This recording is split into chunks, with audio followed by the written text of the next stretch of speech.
गंगे च यमुने चैव गोदावरी सरस्वती स्नानं करोमि ते जलैः। अन्नं चतुर्विधं स्वादु भोज्यं समर्पयामि।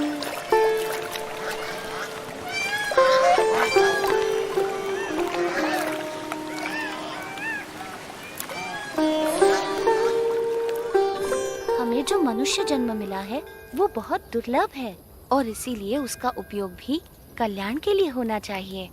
संसार सिंधु तरन को नैया, भक्ति हरि की कर ले भैया। संसार सिंधु तरन को नैया, भक्ति हरि की कर ले भैया। अंत समय हरि मुक्ति दिलावै, बिनु हरि के कछु काम न आवै। अंत समय हरि मुक्ति दिलावै, बिनु हरि के कछु काम न आवै। अंत समय हरि मुक्ति दिलावै, बिनु हरि के कछु काम।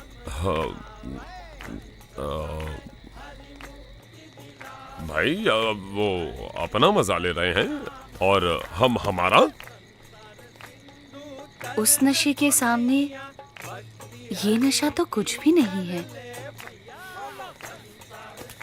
पर इसमें बुरा भी क्या है, मजा आता है। इस व्यसन से अधोगति है और उस व्यसन से उन्नति। पसंद भी आपकी है और निर्णय भी।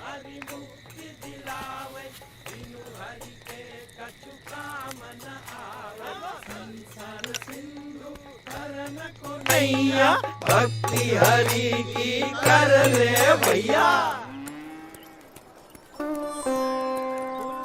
फूल ले लो, आओ भगवान को चढ़ाने फूल ले लो।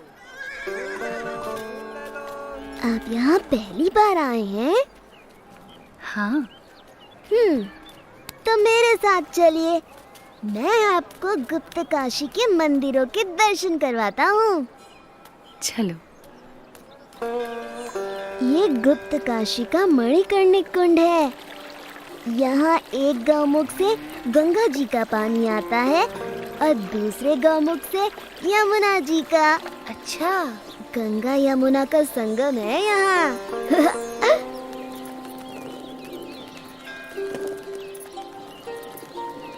ये विश्वनाथ मंदिर है और ये पास में है अर्धनारीश्वर मंदिर।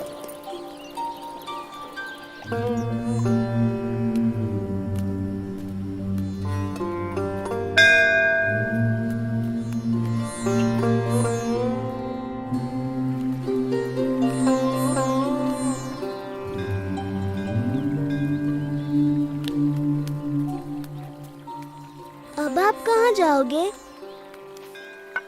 गुप्त प्रयाग और त्रियुगी नारायण से होते हुए गौरी कुंड और वहां से केदारनाथ। इतना दूर?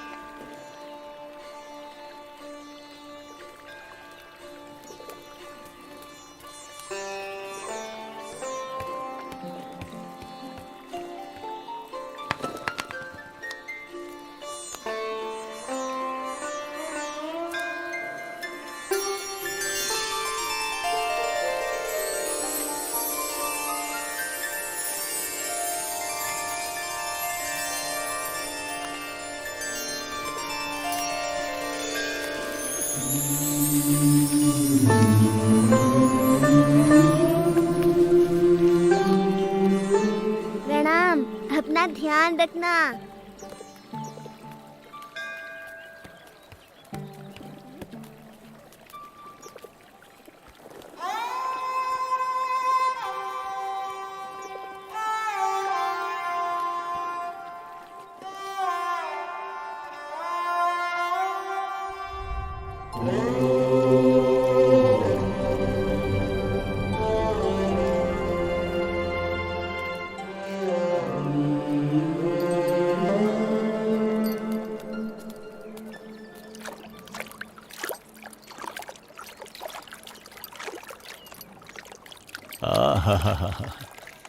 ये गौरी कुंड भी ऊपर वाले का चमत्कार है।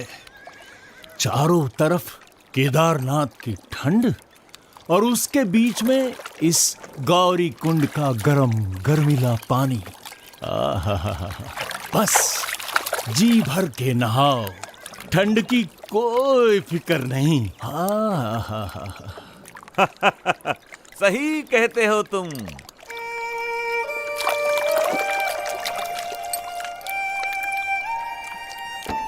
गौरी कुंड से नीलकंठ वर्णी केदारनाथ की ओर चल पड़े। कोई भी ऐसा संजोग नहीं था जो इस 11 वर्षीय बालक की कल्याण यात्रा में बाधा डाल सके, चाहे वो शरीर की थकान हो या विकट से विकट रास्ता।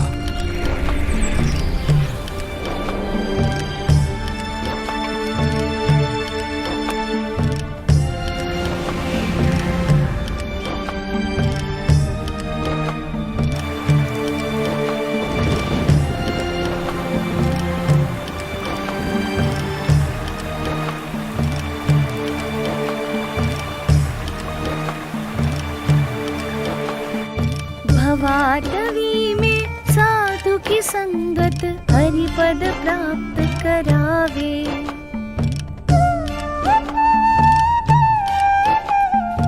हो साक्षात केदारनाथ। जय बाबा भोले, जय केदार।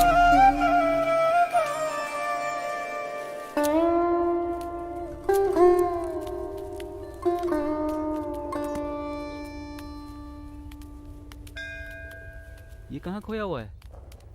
अरे किस दुनिया में हो भाई? साक्षात नारायण की दुनिया में। हाँ? क्या? कहाँ? मुझे इन वर्णी में साक्षात नारायण भगवान के दर्शन हो रहे हैं। तुम भी दर्शन कर लो। साक्षात भगवान नारायण। ओह प्रभु, साक्षात नारायण। धन्यवाद, धन्यवाद। प्रणाम प्रभु। प्रभु,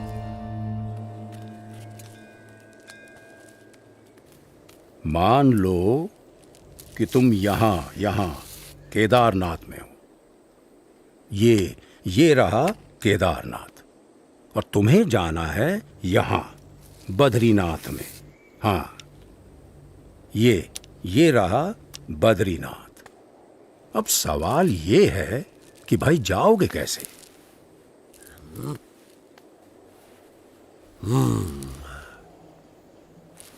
तो तुमको जाना पड़ेगा पहले ज्योतिर्मठ, ये यहाँ पर, और फिर यहाँ से ऊपर ये हाँ, यहाँ तुम पहुंचोगे बद्रीनाथ। ये तो बड़ा लंबा रास्ता है, ज्यादा समय लग जाएगा। यही एक भला चंगा रास्ता है जो तुम्हें सही सलामत पहुंचा सके।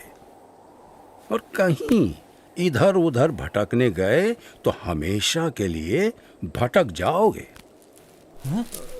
किसी जंगली जानवर का शिकार हो जाओगे, या भटकते भटकते ही मौत के मुंह में जा गिरोगे।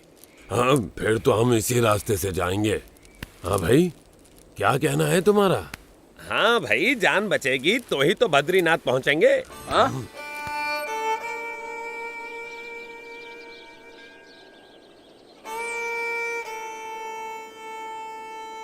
थोड़ी देर ज्यादा लगेगी, पर जिंदा तो पहुंचेंगे। हाँ, सही समझे। हाँ भाई, सुरक्षित रास्ते से ही चलेंगे।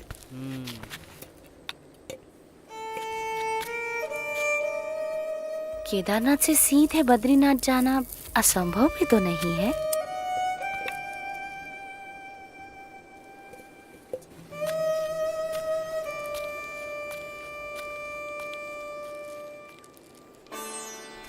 केदारनाथ से सीधे बद्रीनाथ, एक ऐसा मार्ग जिससे गुजरने के बारे में कोई सामान्य मानवी तो सोच भी नहीं सकता था, जहां मानो मनुष्य जीवन का अस्तित्व ही नहीं था।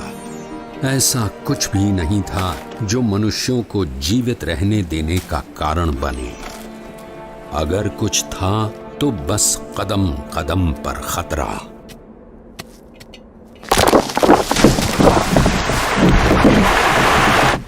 शून्य के नीचे का तापमान जो पानी को पीने के लायक भी नहीं छोड़ता था।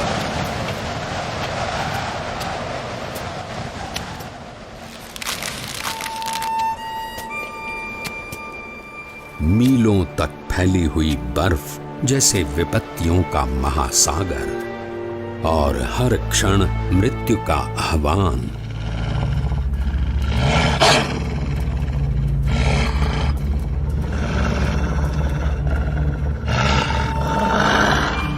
पर केवल 11 वर्ष का एक बालक कृत निश्चयी था अपने ध्येय तक पहुंचने के लिए।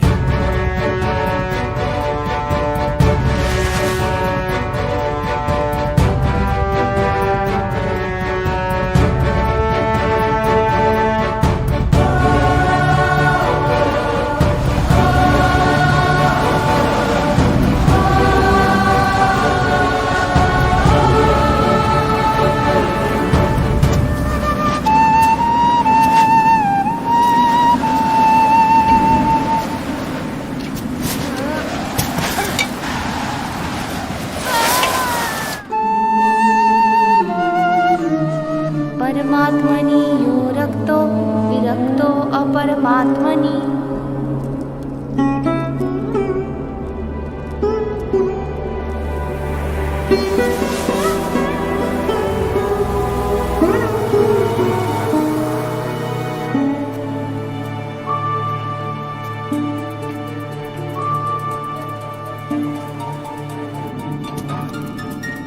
परमात्मनि यो रक्तो विरक्तो अपरमात्मनि।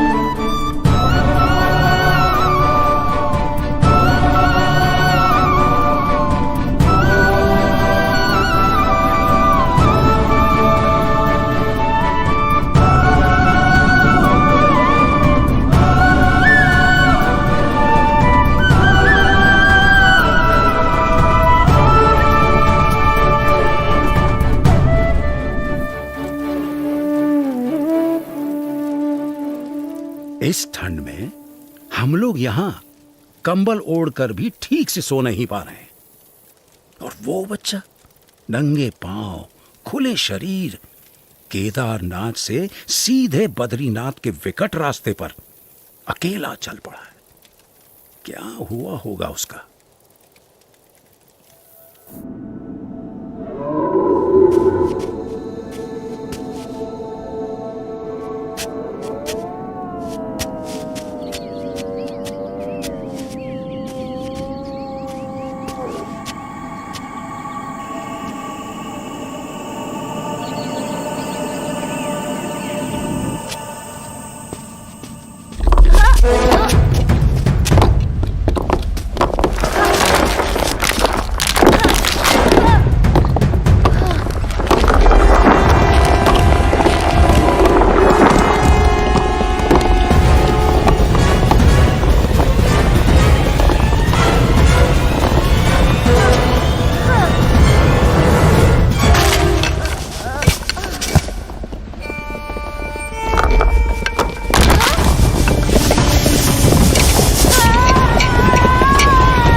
ऐसा क्या था जिसके कारण कोई भी प्रकार की परिस्थिति नीलकंठ वर्णी को रोक सकने में असमर्थ हो जाती थी।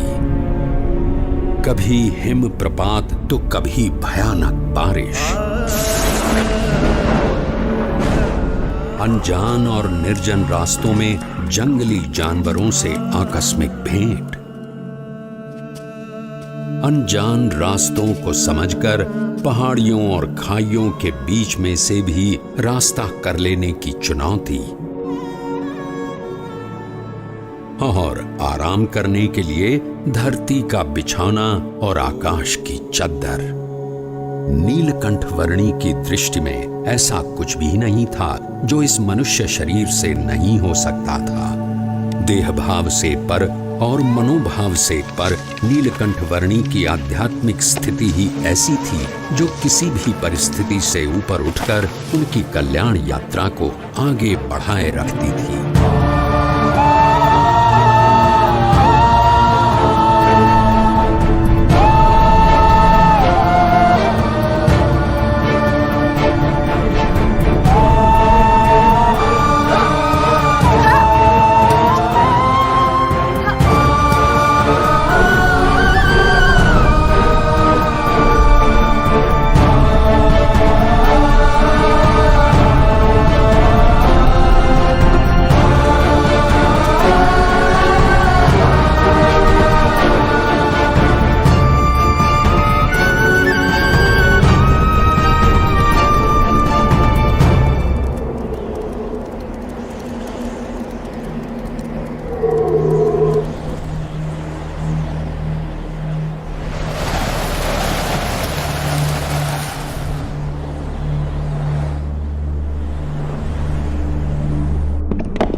ऐसे विपरीत हालात में भी अपने नियम, धर्म और अपनी भक्ति के नित्य क्रम के साथ कोई भी समझौता न करके भक्ति की प्रणाली की पुष्टि करता हुआ एक ऐसा उदाहरण नीलकंठ वर्णी ने प्रस्थापित कर दिया जो सदा के लिए भक्ति रीति का पोषण करता रहेगा।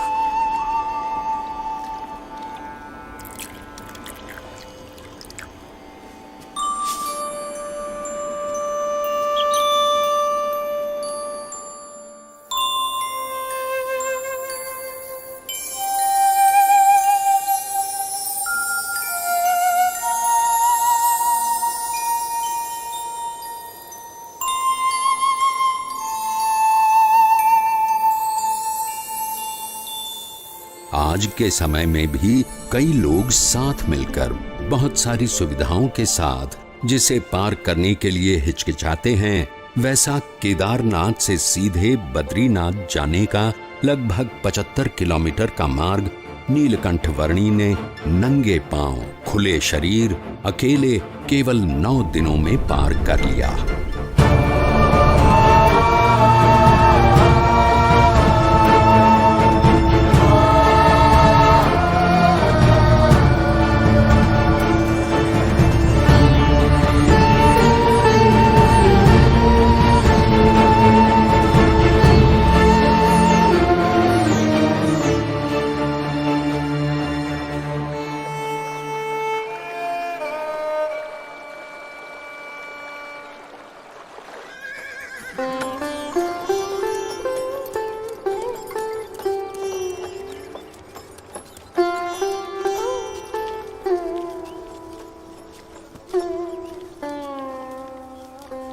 जय बद्रीनाथ विश्वम्भरम, जय बद्रीनाथ विश्वम्भरम, जय बद्रीनाथ विश्वम्भरम, जय बद्रीनाथ।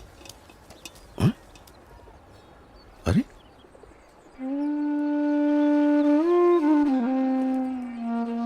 इस चरण छाप में ऊर्ध्व रेखा के साथ सारे 16 चरण चिन्ह। ये तो स्वयं परमात्मा के चरणों की छाप है। कहाँ है वो?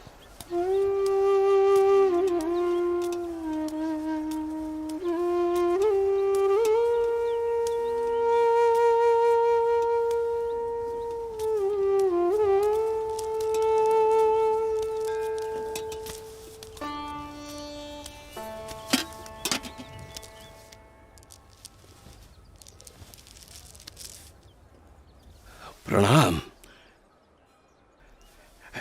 मनुष्य के रूप में आपका दर्शन पाकर आज मेरे आनंद की कोई सीमा नहीं है प्रभु। मेरा रोम रोम हर्षित है प्रभु। कहीं सुना है और शास्त्रों में पढ़ा भी है कि भगवान जब मनुष्य रूप धारण करते हैं तब उन्हें पहचानने का सौभाग्य बहुत भाग्यशाली को ही मिलता है। आज मेरे जन्मों जन्म के भाग्य खुल गए कि आपके प्रत्यक्ष दर्शन हो गए। आपने क्या नाम ग्रहण किया है प्रभु? मेरा नाम है नीलकंठ। नीलकंठ। आप कहां से आए हैं प्रभु? अनेर देश से। ऐसी तो कोई जगह का नाम मुझे याद नहीं प्रभु। मेरी समझ में आए उस तरह से बताइए। कहां से यात्रा आरंभ की, किन किन तीर्थ स्थानों को अपनी उपस्थिति से पावन किया, कहां ठहरे? मैंने आषाढ़ मास में अयोध्या से सरयू पार की और अमरापुर आया।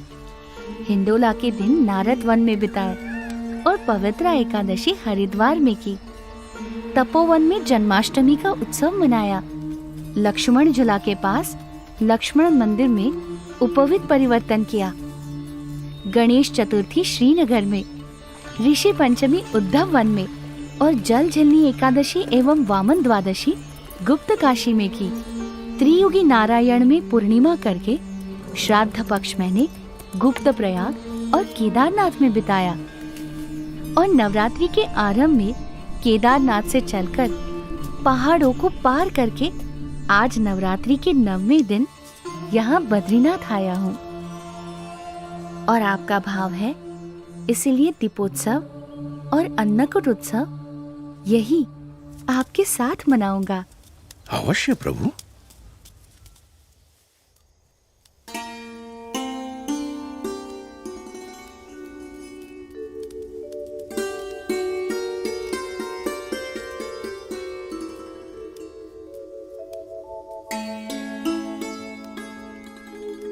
पवन मंद सुगंध शीतल हेम मंदिर शोभितम, निकट गंगा बहती निर्मल। बोलो बद्री विशाल की जय।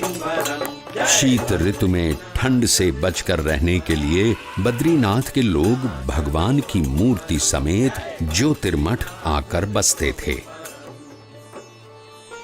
नीलकंठ वर्णी भी उनके साथ ज्योतिर्मठ आए। अहम ब्रह्मास्मि, अहम ब्रह्मास्मि, अयम आत्मा ब्रह्म एव, अयम आत्मा ब्रह्म एव। ये सब उपनिषद के मंत्रों का अच्छा पाठ कर रहे हैं। प्रभु, ये तो हम सब का नित्य क्रम है। इन मंत्रों के रटन से ये सब अपनी आत्मा का ब्रह्म के रूप से अनुसंधान कर रहे हैं। ऐसा उत्तम ध्येय रखते हैं। उसका अर्थ है कि ब्रह्म, आत्मा एवं परमात्मा के स्वरूपों की भिन्नता को वे यथार्थ रूप से समझते हैं। हमने तो ऐसा ही रटन सीखा है। अहम ब्रह्मास्मि, अहम ब्रह्मास्मि।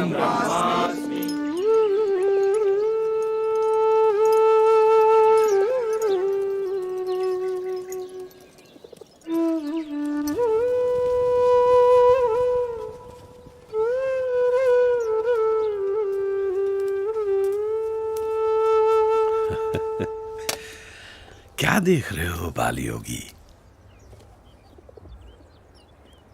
मुझे मानसरोवर जाना है। क्या आप रास्ता दिखा सकते हैं? अभी से रास्ता पूछ के आप क्या करोगे? अरे जब ठंड की ऋतु समाप्त हो जाएगी तब बहुत सारे लोग वहां जाएंगे, उनके साथ चले जाना। हाँ? मुझे तो अभी जाना है। है? इस ठंड में? हाँ।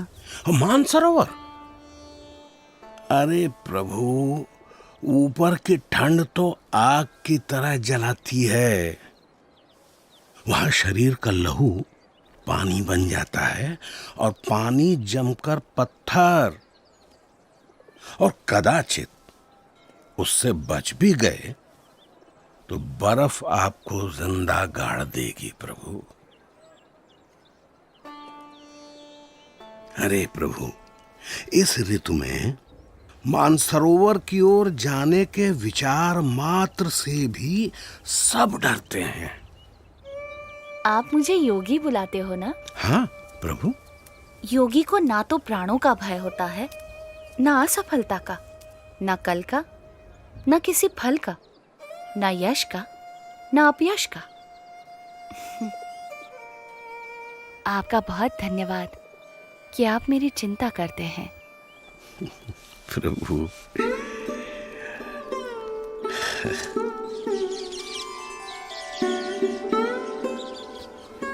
ऊपर की ठंड से बचने के लिए कंबल पर्याप्त तो नहीं है, फिर भी स्वीकार कीजिए।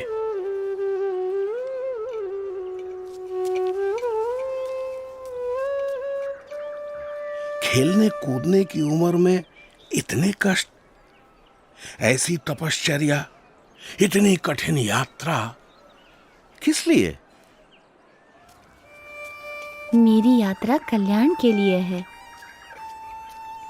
मैं आपसे फिर मिलूंगा।